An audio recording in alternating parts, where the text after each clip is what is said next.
And hi there, welcome. It's Take Two with Jerry and Debbie. I am Jerry Usher along with Debbie Georgiani. We're going to be joined by a guest today. Happy Feast Day, Debbie. Happy Feast of Our Lady of Guadalupe. What a beautiful day it is. And I'm just excited to do the show dedicated to Our Lady and on this wonderful day. And I understand there's a lot of buzz on social media about what a beautiful day this is today. And I think it's just so appropriate that we dedicate the entire show to her. That's right. And dear listeners, if you are familiar with Our Lady of Guadalupe, maybe you have a special devotion to her and you would like to share that, you can call in at 1-800-585-9396. Maybe you have some curiosity to know a little bit more about this apparition of Our Lady to Juan Diego in 1531. Debbie, help me with this. I believe you're right. You are good. I'm just getting used to your raspy voice. I'm kind of liking it. Oh, really? Yeah, I'm kind of fighting a cold here a little bit. So it actually sounds cool, though. It actually sounds cool. Really? Okay, is it 1531? I believe so. 1531, yes. Yep.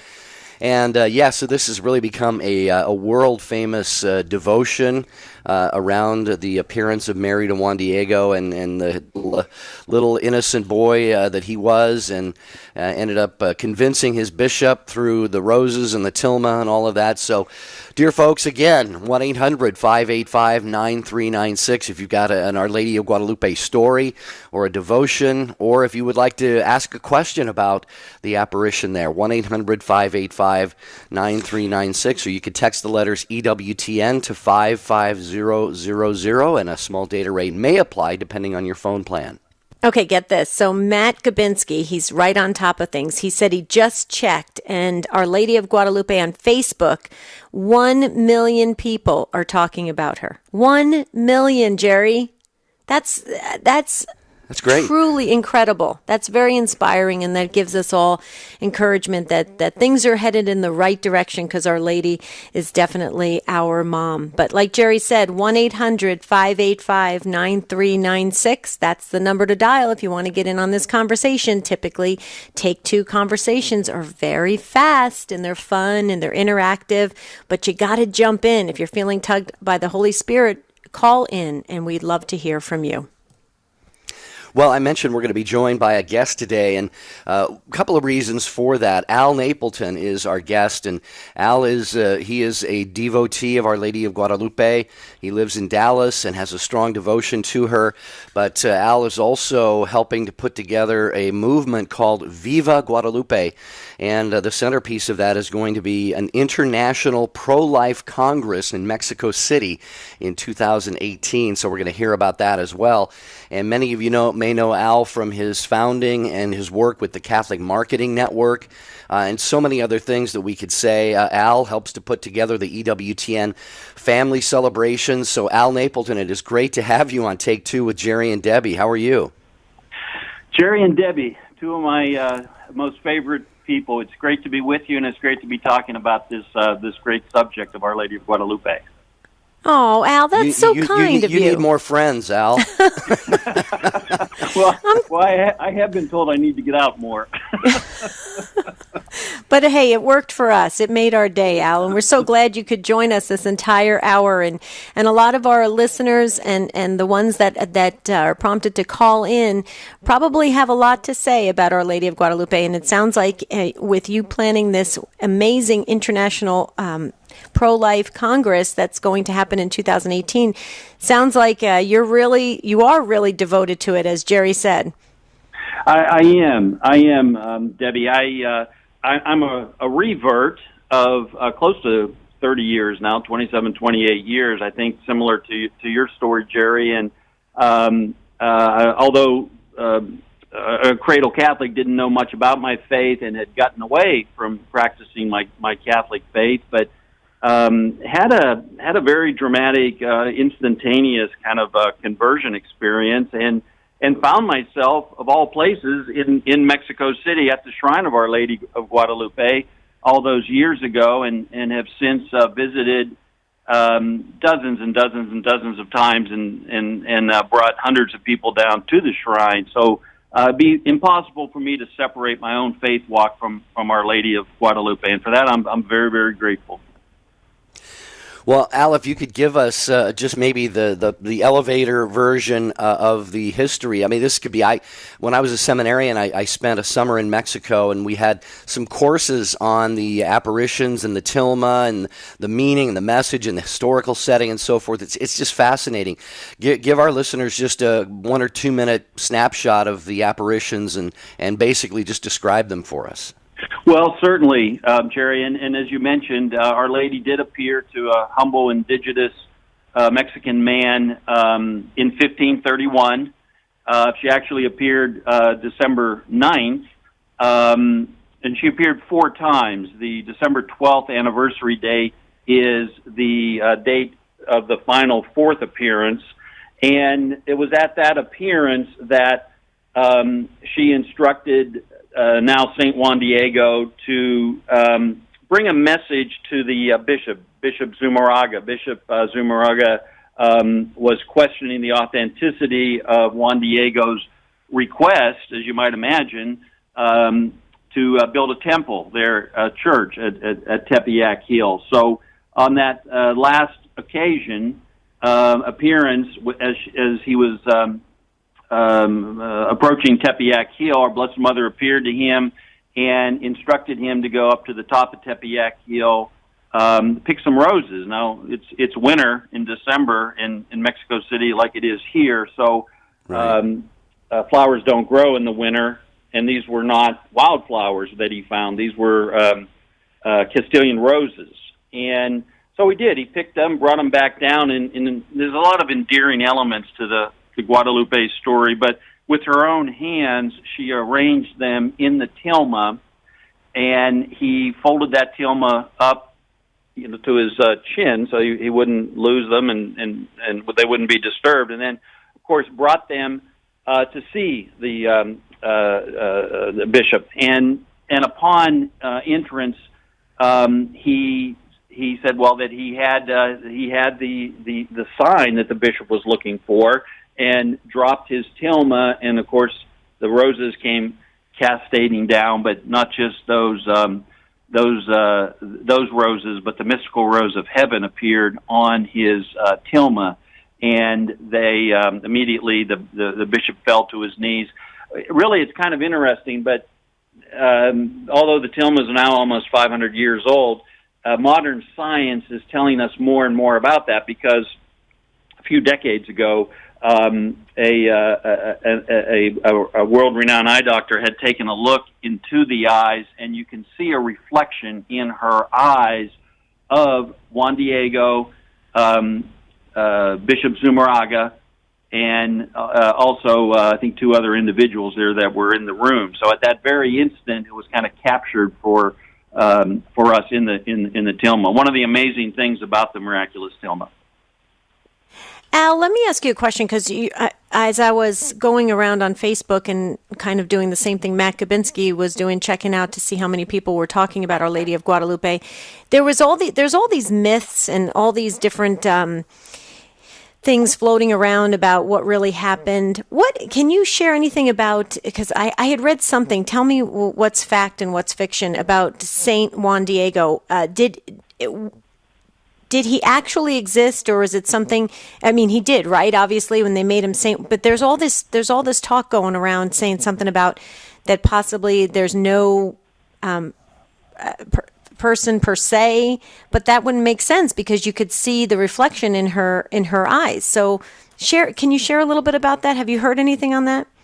Well, he certainly existed, because the early documents of the church in Mexico referred to the apparitions, right. and of course he was an integral part of those. So I don't think there's any question that he existed. In fact, when you visit the shrine in Mexico City, there were I believe 4 churches, starting with this very humble chapel that they built right away, and the remains and ruins of that chapel, where Juan Diego is purported to be buried, are there, and then you can see the second chapel, the large third, and then the most recent structure that has been built opened up in the 70s. So I don't Right. think there's any doubt that he existed. The only thing I might say about that, Debbie, is that I don't know that they found any remains. Now, which would not be surprising in the fact that he would have been, buried in the earth there, and several centuries later, there weren't any remains. But when the church is very thorough in deciding if a person is a myth or a real person, and the writings are just so prolific about the apparition early on. I mean, he lived to be 74 years old. He was 57 when during the time of the apparitions, and he spent the remaining almost 2 decades of his life there at the shrine, explaining over and over and over again what had occurred to him. So he had almost 2 decades of there, and remember, during that first 10 years, almost 10 million indigenous American Indians were converted. This is at the same time about the same amount of souls were unfortunately had left the church in Europe during the Protestant Reformation. So these are people that would have known him, and so he was, I guess you could say, quite a celebrity at the time, probably the biggest celebrity in Mexico. So there's no doubt he existed, but it may be that remains part of it, because I have read some things about that. The church likes to have some bones and such, but I'm not so sure they did on this case. Right. But I'm glad you cleared that up, because these are the kinds of things that float around, and it gets people really off track. So that's why we wanted to have you on, to make sure we all understand it, in a much better way. Sure. All right, well, we're going to get a break into our calls in just a minute. Mary and the others. Mary, you're going to be first in Buffalo, and we have one line open at 800-585-9396 talking about Our Lady of Guadalupe on her feast day today. So if you have a devotion to her, if she's played a part in your life in some way, or we can talk certainly a lot more details to get into. You might have a question about the apparitions or the tilma, that garment that Juan Diego was wearing, or we can get into the message that Our Lady of Guadalupe imparted to really the world when she appeared in 1531. 800-585-9396. Al, real quick, and then we can get into it in more detail later on, but the International Pro-Life Congress that you're helping to put together in Mexico City, give our listeners a little information about that. Well, I'm very excited about that. Of course, not only is she patroness of the Americas, she's a patroness of the unborn. She appears with child in the image. So the connection, the pro-life connection, is very profound. I think anytime you find yourself in any type of a pro-life gathering, you're going to find many, many images of Our Lady of Guadalupe. So we want to hold this event in March. It's going to be March 24th through the 27th in 2018. March 25th happens to be Palm Sunday there. And I'm working with Archbishop Gomez in Los Angeles, who will be one of the keynote speakers and also say Mass for us there at the shrine.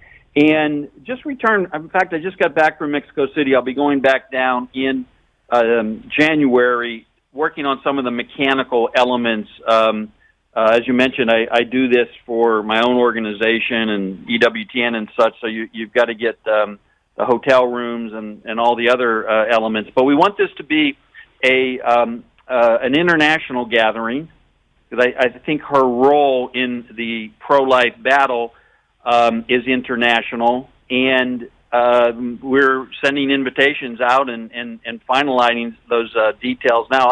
I've always been attracted to Our Lady in the spiritual battle to end abortion. She ended the human sacrifice of that was taking place. It probably never reached the levels that it had in Mexico City. In fact, Tepeyac Hill, there was one of the temples there where human sacrifice took place. She ended that. She ended that very quickly.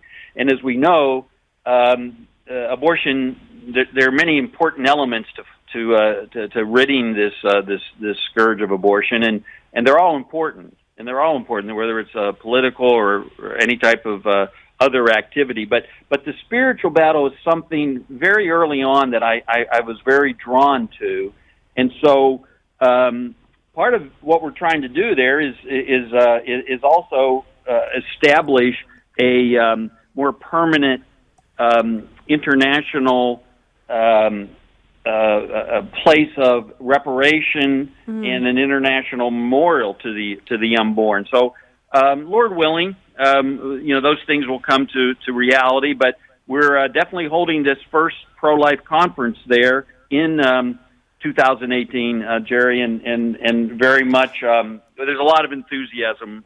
We're talking to many different pro-life leaders in this country who will be attending, and we also want to extend this out to international leaders because it's an international battle, as you know.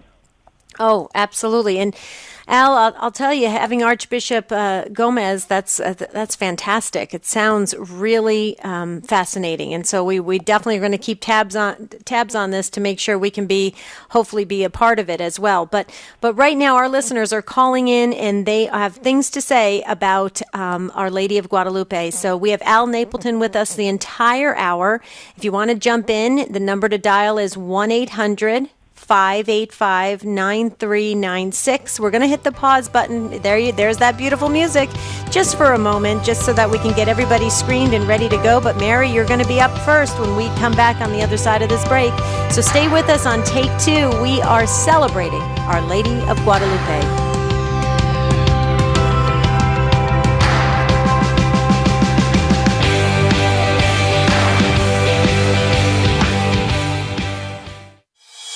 The wisdom of Mother Angelica. Seemed like yesterday we just put the trees up. I'm all for trees and decorations, but not at the expense of a lack of repentance in my heart. A lack of real repentance that says, Lord, I haven't given you an ounce of time. I haven't given you a minute. I haven't even been to Mass for weeks. So let's all kind of think tonight, huh? Just kind of examine. Tonight's going to be examination of conscience. Lord, let me really see myself as I am. Let me see myself. We just can't go on just all lovey-dovey all the time. I got to really look at me and say, where am I going wrong? For more information on Mother Angelica, visit Religious Catalog at EWTNRC.com. Listen to EWTN Radio at any time, day or night. Audio on demand brings your favorite programs, recently broadcasted shows, prayers, and devotionals instantly to you for free. For more, visit EWTNapps.com. This is Jacob Popchak, co-host of the Sunrise Morning Show. You know, there are so many lessons to be drawn from this season of Advent, but one of my favorites to think about is that of the unborn Christ. Although Christmas celebrates Christ in the manger, Advent offers a chance to reflect on Christ in the womb. After all, if we as Catholics believe that life begins at conception, we also believe that the Incarnation begins at the Annunciation. It's deep stuff, but I guess that's why the Church gives us a whole season to pray on it. We know you like listening to Take Two with Jerry and Debbie on EWTN Radio, but have you thought about bringing them to your next event? No matter what type of event you're hosting, parish mission, conference, or retreat, trust Jerry and Debbie to make it come alive. Begin the process today of taking your presentation to the next level of success. For information on booking Jerry and Debbie, visit take2show.com, click on the J&D logo. This is Archbishop Charles J. Chaput. This is Teresa Tomeo, host of Catholic Connection. Hello, friends. This is Father Wade Menezes of the Fathers of Mercy for EWTN. A very blessed Advent and happy Advent from all of us here at the EWTN Global Catholic Radio Network.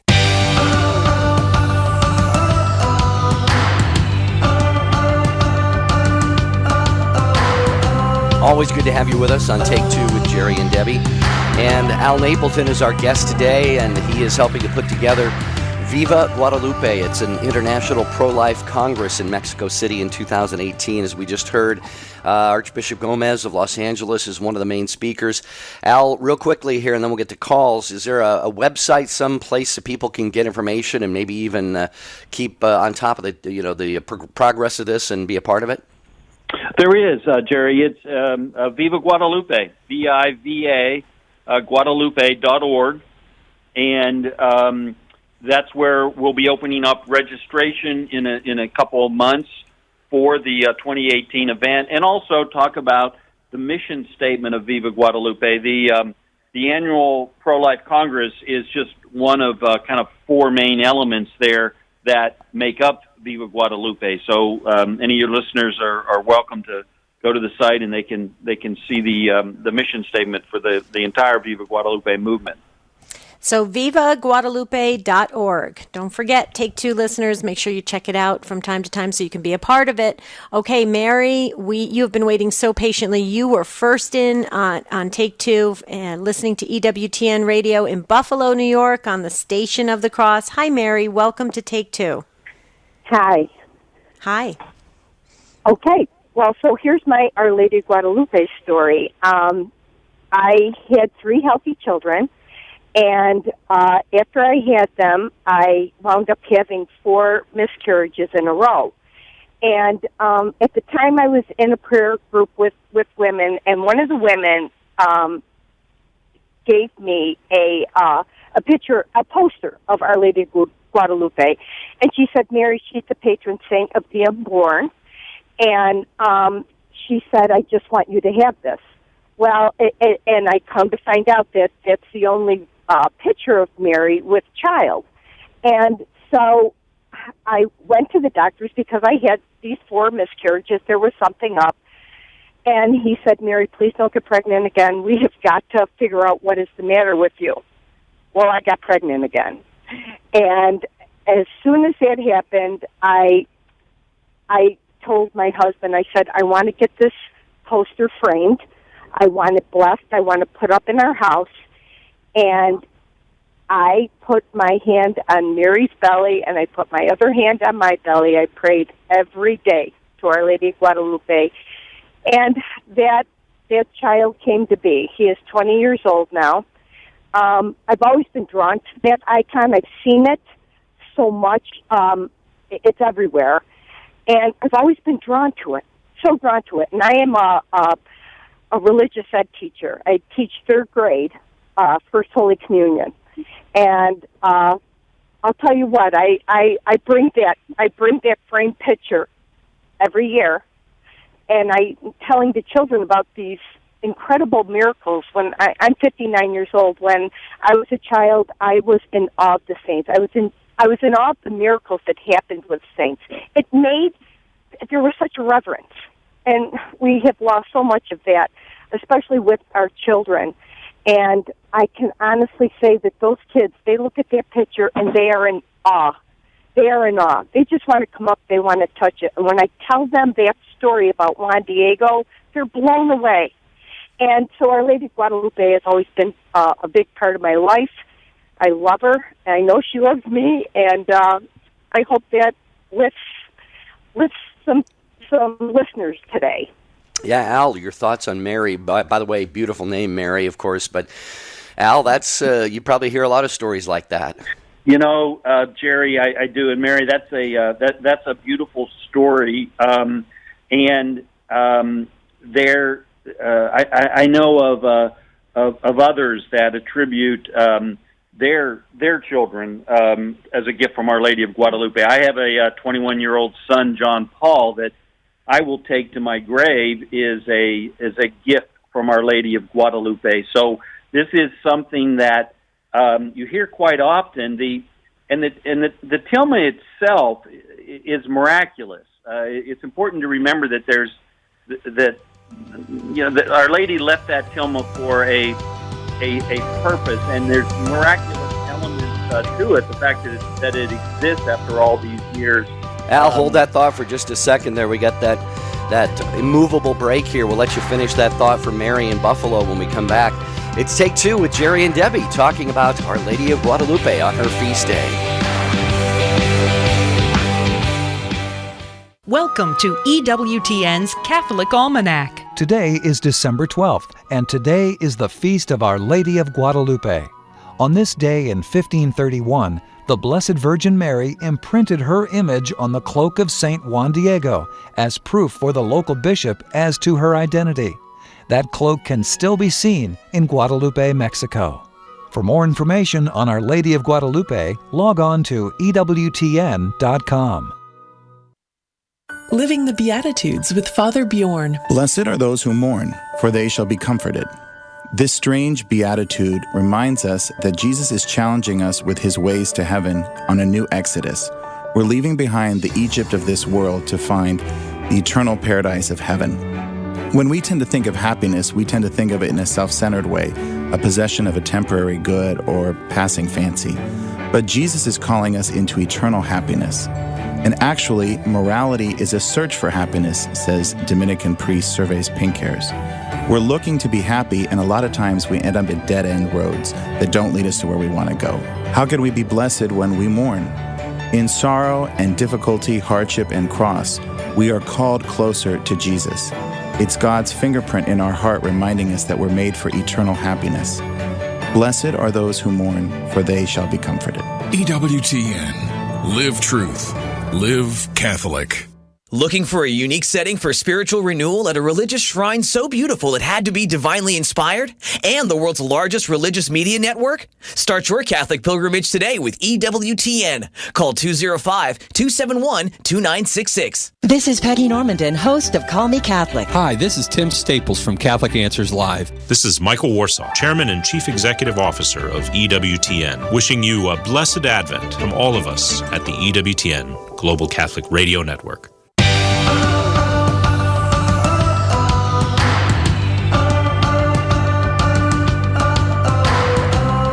Thanks for being with us on Take Two with Jerry and Debbie. Al Napleton is our guest today, and Al, we are so sorry we had to kind of jump in there, but that music means that we cannot move that break. But Mary, I think, hung up so she could listen to the rest of your answer, and I just wanted to say real quickly as you finish, Al, if you have anything else for Mary, her 20-year-old son is very blessed, I think, to know that Our Lady of Guadalupe played a very key part in him being born. So I think that's pretty cool. But Al, why don't you go ahead and finish, because we want to hear what else you have to say to Mary. Well, just, Mary, that I can personally relate because, as I mentioned, I have a son about the same age, a 21-year-old son that I'm convinced is a gift from Our Lady of Guadalupe. And I've known other individuals. So I think that that's a special desire of Our Lady is to help moms and dads that may be looking for a child, having trouble to conceive. I know a man that really wasn't a real strong believer, but they wanted a family, desperately wanted a family, and they had tried, and someone suggested they make a pilgrimage to the shrine. Well, they have 5 beautiful children now. And so I think I've seen this occur, Mary. So I think that's a beautiful element to your devotion for sure. Amen. Thanks, Mary, for the call. Okay, we're going to get to many more of your calls, move as quickly as we can here. Jennifer, thanks for your patience listening to EWTN Radio in Baltimore. Hi, Jennifer. Welcome to our program on Our Lady of Guadalupe with Al Napleton. How are you, Jennifer? Hi, I'm fine, thank you. I love your show, Jerry and Debbie. Oh, thank you. One of the things that struck me in listening as I was waiting with the Pro-Life Congress and Our Lady of Guadalupe, the image and our Blessed Mother's her apparition in Guadalupe was so powerful. And I had seen a movie years ago. It was it's called The Blood and the Rose. I don't know if you're familiar with it, but it was about the apparition of Our Lady of Guadalupe. And one of the things that struck me about it was I guess I would call it the anti-theology of the Aztecs at the time, and how it was causing them to perform this human sacrifice. They truly believed that their their own lives were at risk if they did not perform this human sacrifice that the gods demanded it, and if they didn't, they were in peril. So it was causing them to go to war so that they could obtain more humans to sacrifice, and it was just very horrible and it was very diabolical. And the way it was described in this film, I'm probably not articulating it very well, but it really struck me that at the time that it's almost similar to our mindset today. I mean, a lot of people would look at them and say, "Oh, they were so ridiculous," but with our population control agenda that is so prevalent, and this idea, that if legalized abortion went away, what would happen? It's just this fear that would be in the minds of so many people is also very diabolical. It's just a total lack of trust in God, and that the world wouldn't have enough resources and all this kind of thing, and that as if abortion and the rejection of life could ever be a solution to that. So I don't know. That had struck me. And Jennifer, you make some great points. I'd love to hear what Al's comments are, because to maybe respond to some of the things that Jennifer said. Al? Yes, that film that Jennifer is talking about was produced by Tim Watkins, who created. He has a company called Messenger Eagle Communications. Messenger Eagle in Nahuatl, which would have been Juan Diego's native tongue.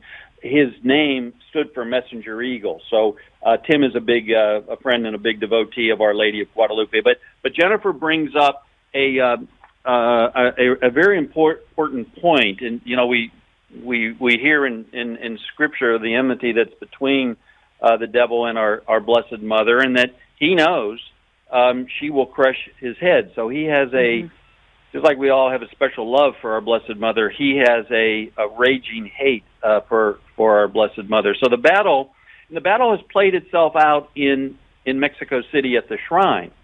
As recently as the 20s, the Calles regime, where it was really persecuting the church, planted a bomb underneath the image and attempted to blow up the image. And it was one of the miracles. If you go to the shrine, there's still a very thick, seared a brass cross that was bent over and seared by the force of the blast. And miraculously, the windows were shattered, but nobody was hurt. It was almost as if supernatural hands sheltered around this. But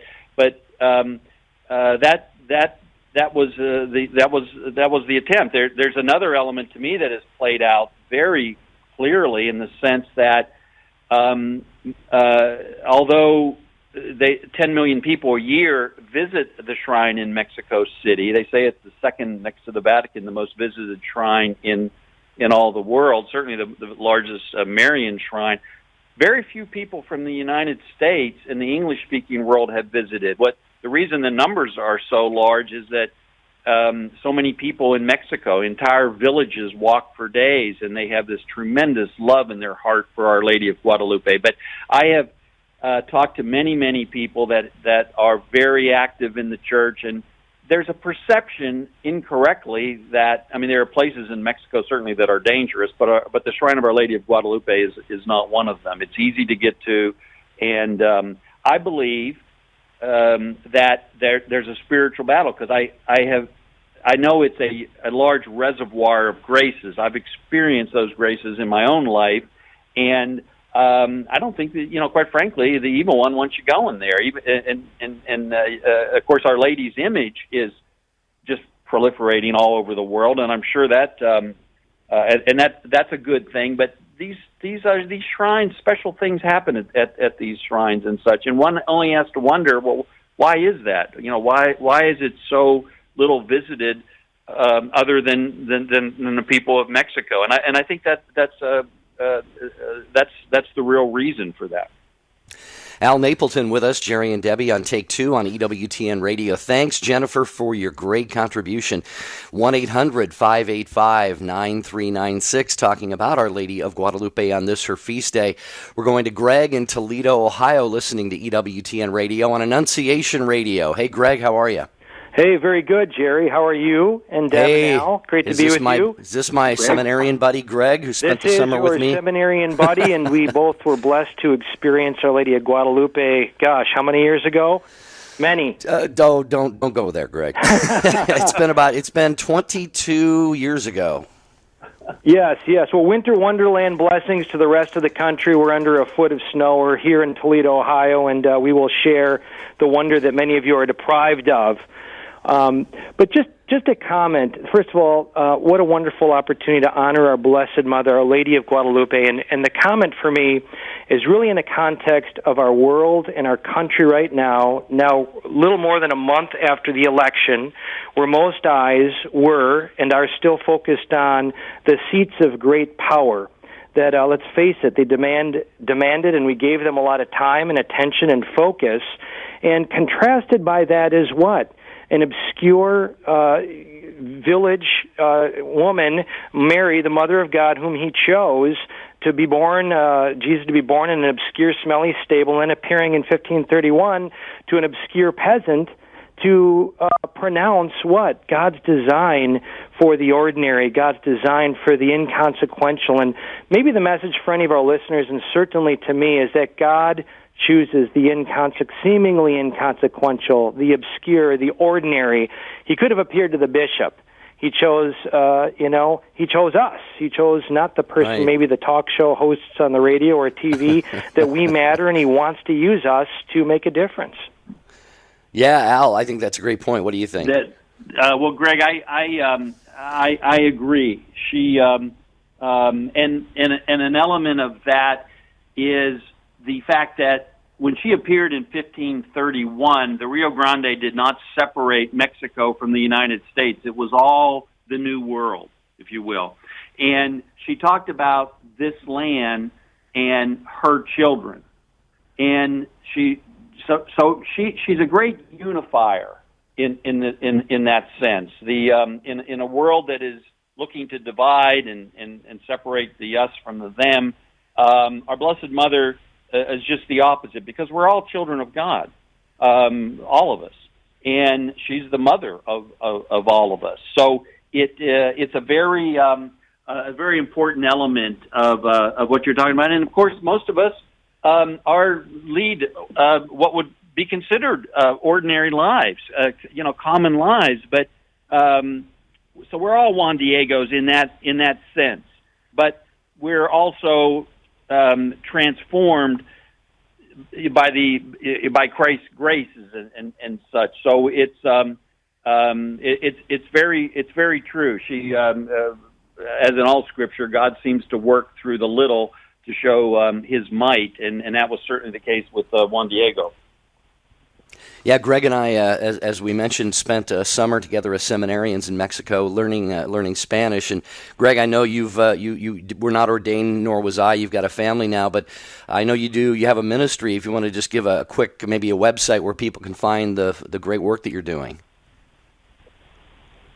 .us, and really about family and parish transformation, and blessed to see many wonderful things happen to be part of this new evangelization. So massimpact.us. And maybe just a final thought. I'm so grateful for all of you just proclaiming this truth, and maybe just an encouragement to us that this was an era where they did not have digital media, right? They didn't have cell phones and modern technology.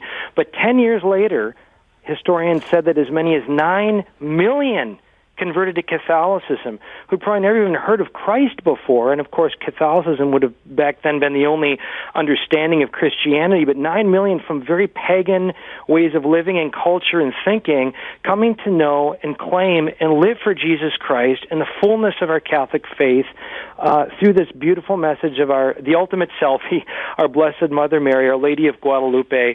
So thank you all for proclaiming this message today, and just we lift you all up in prayer. God bless, Greg. Keep up the great work. Thanks for joining us. Thank you, Greg. I know you brightened Jerry's day by calling in, Greg, so thank you so very, very much. Okay, so there's no accident that we're having this conversation. Today marks the 36th anniversary of the founding of EWTN by Mother Angelica on the feast of Our Lady of Guadalupe. So it's totally of God. And so we just wanted to make sure that our listeners know that if you're looking for a unique setting for a spiritual renewal, maybe consider the Shrine of the Most Blessed Sacrament, where you can visit the final resting place of Mother Angelica, and also take a tour of the EWTN campus. So if you would like to do that wonderful Catholic pilgrimage today with EWTN, just call this number, 205-271-2966. Okay, dear listeners, so you might want to do that. I would highly recommend it. We've all done it, and it's absolutely amazing. So just wanted to make sure that you all knew how to visit Mother Angelica's final resting place. Okay, so Tom, you have been waiting so patiently. I believe, Tom, you got our Virtual Patience Award. I don't know what you're going to do with it, but we're glad you got it. You're listening to EWTN Radio in Rochester, New York, on the Station of the Cross. Hi, Tom. Welcome to Take Two. Hi. I have a question about a different aspect about the tilma itself, especially for people who have doubts about the image. To me, the painting itself and the portrayal of Mary is exquisite. I studied art in college, and I'm a visual artist myself. And I've been to see some folk art exhibits. Folk artists or self-taught artists. To me, this is not folk art. I would love to hear an art historian analyze the painting just for the art itself. Well, Al, go ahead, Al. Yes, Tom. That is something that has been written about quite a bit. When you think about it, Juan Diego's tilma was made out of a cactus-based fiber. I mean, remember, this was a very humble indigenous person. They used the cactus for many, many things, dozens and dozens of things. But one of the things they did is they weaved it into cloth. But it's very coarse. It should fall apart in about 20 years, as you might imagine, and it would be the last thing, the absolute last thing that any artist would select to paint on. When you think about it, this is like burlap, quite frankly. Now the image itself has now survived 500 years, and for the first couple centuries, it was not under glass.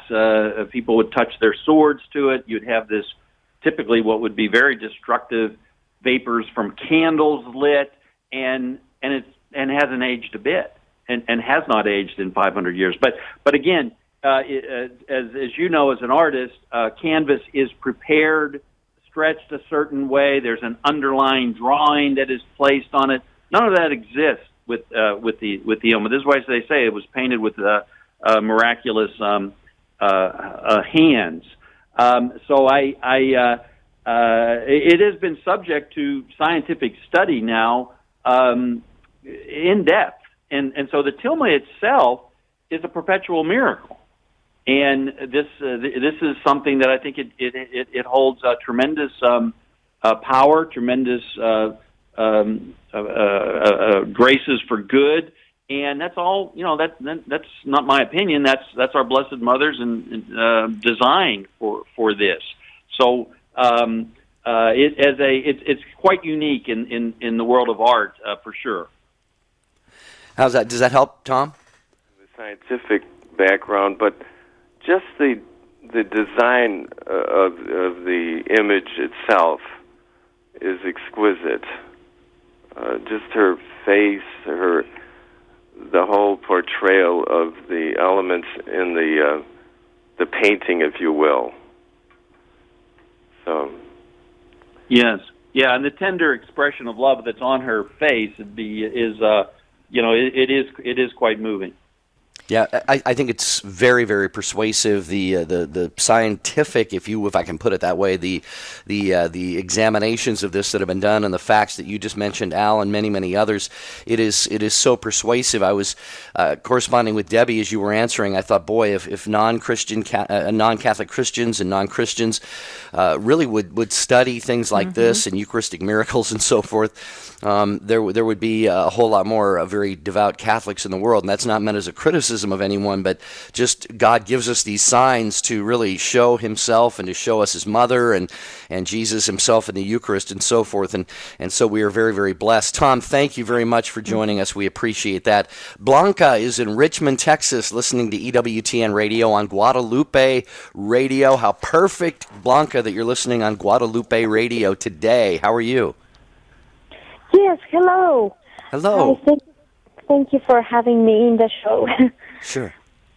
Yes, I grew up in Mexico, and one time I was reading a little bit about Our Lady of Guadalupe, and one of the things that stayed with me was that at the time when she appeared, the native Indians, the native Mexicans were expecting, they believed in different gods, and they were expecting an apparition, or there was something that had to do with the sun, 500 years. So I can't remember, unfortunately, the specifics about it. But long story short, it was amazing that right at that time when in the Indian mythology or the calendar, they were expecting this sign from the heavens, our Blessed Mother appears. She has Indian, a little bit of mix of Spaniard and an Indian. She has a combination. And then she appears, and then she introduces Jesus to the people. And little Juan Diego, he was so afraid. He tried so hard to avoid her. The several times that she came, that she appeared to him, he took little different paths because he was like, "Oh, little girl, I don't want to meet you. I don't want to see you." And anyhow, she appears to him, and then he ends up sending the message. He didn't feel worthy to send the message. Thought, I'm an Indian. I don't know anything. The bishop is not going to greet me. Long story short, the bishop greets him. The miracle happens, and then little Juan Diego gets baptized.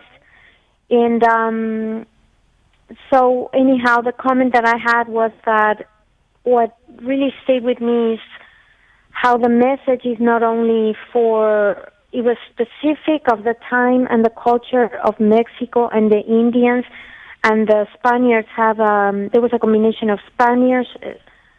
Mexico was not independent from the Spaniards yet, so there was a combination of the native Mexicans and the Spaniards. So there was a message for the natives, and then again, she stays for the whole world as the years go by.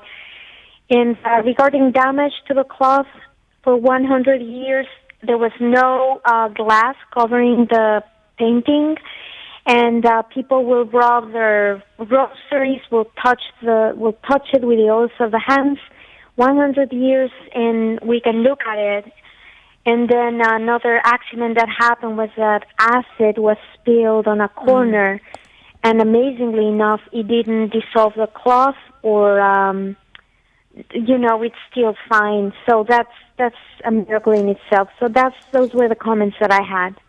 Well, Blanca, it sounds like Our Lady of Guadalupe has made a definite impact in your life and your spiritual life. So that's wonderful. You did a great job in sharing the story with us and getting us all kind of up to date on what we need to know that was special. Al, what do you think? Well, it's true. What Blanca had mentioned. I commented earlier about some of the endearing stories that that interplay between Our Lady of Guadalupe and Juan Diego. What Blanca, when she was talking about Juan Diego avoiding Our Lady, that happened on the December 12th. There's actually a site of the fifth apparition. Our Lady appeared to Juan Bernardino, his uncle, and the reason that Juan Diego was avoiding Our Lady was that upon returning home, he found his uncle deathly ill. So, and he was taking care. He was a widower. His wife Maria had passed on, and so he was taking care of his aged uncle. And the uncle was dying, so he set off to get a doctor. And as he approached Tepeyac Hill, he went on the other side, trying to avoid a conversation, if you will. And this is where our Blessed Mother appeared and asked him, "Where are you going?" Right, right. A lot of people try and avoid Mary, but she catches us anyway, right? She'll find us. Yeah, isn't that the truth? Oh. Well, Al, we got about a minute and a half here, and I wanted to make sure that you plug Viva Guadalupe, the International Pro-Life Congress. Obviously, international means I presume you're going to have people from all over the world attending this. We are, Jerry. We're looking to bring in, I'd like to get a pro-life leader from every continent, and I think we're well on our way to doing that. It'll again be in 2018, March 24th through the 27th. And we're busy working on that. The details will start coming into place as I'm finalizing the mechanical details of hotels and some of those things that need to be done. But she's a patroness of the unborn. So when you think about it, it's the perfect location to hold a conference of this kind. So I'm very excited about it. And again, as to all the elements of Viva Guadalupe that are on the mission statement, again, if you go to vivaguadalupe.org, you'll see it there. There's also my own contact information. Be happy to answer any questions any of your listeners might have. That's wonderful, Al. Thank you so much. We will definitely visit the site. You might be shocked, Al. You might see Jerry and I there as well. You never know. God willing. Would be wonderful. Well, again, dear listeners, you did a great job. Blanca, thank you so much for closing out the show. Maria, Tom, Michelle, Mary, and the others, we're so sorry. And all the YouTube comments coming in, Facebook, keep the conversation going on EWTN Catholic Radio Facebook or take2show.com. And it's just, what a great show. We could have talked about Our Lady of Guadalupe for hours, wouldn't you say, Jerry? Oh, yep, a lot more time. But Al, thank you so much for being with us and sharing not only your expertise about Our Lady of Guadalupe, but about the Pro-Life Congress, vivaguadalupe.org. Al, we will catch up with you soon. Thank you so much, guys. Keep up the great work. All Thank you, Al. God bless you. Tomorrow. is making. I was going to beat you to it because I'm excited. Making spirits bright. How do you make Christmas bright for others? I can't wait for this show tomorrow. It'll be exciting. That's Jerry? right. Well, we should be mindful of others all the time, but this time of year we really come out of ourselves and we do try to make spirits brighter for other people. Do you volunteer? Do you feed? Do you visit? Do you give gifts to unfortunate kids? Share with us tomorrow how you make spirits bright. Until then, have a beautiful and blessed day. We'll see you real soon.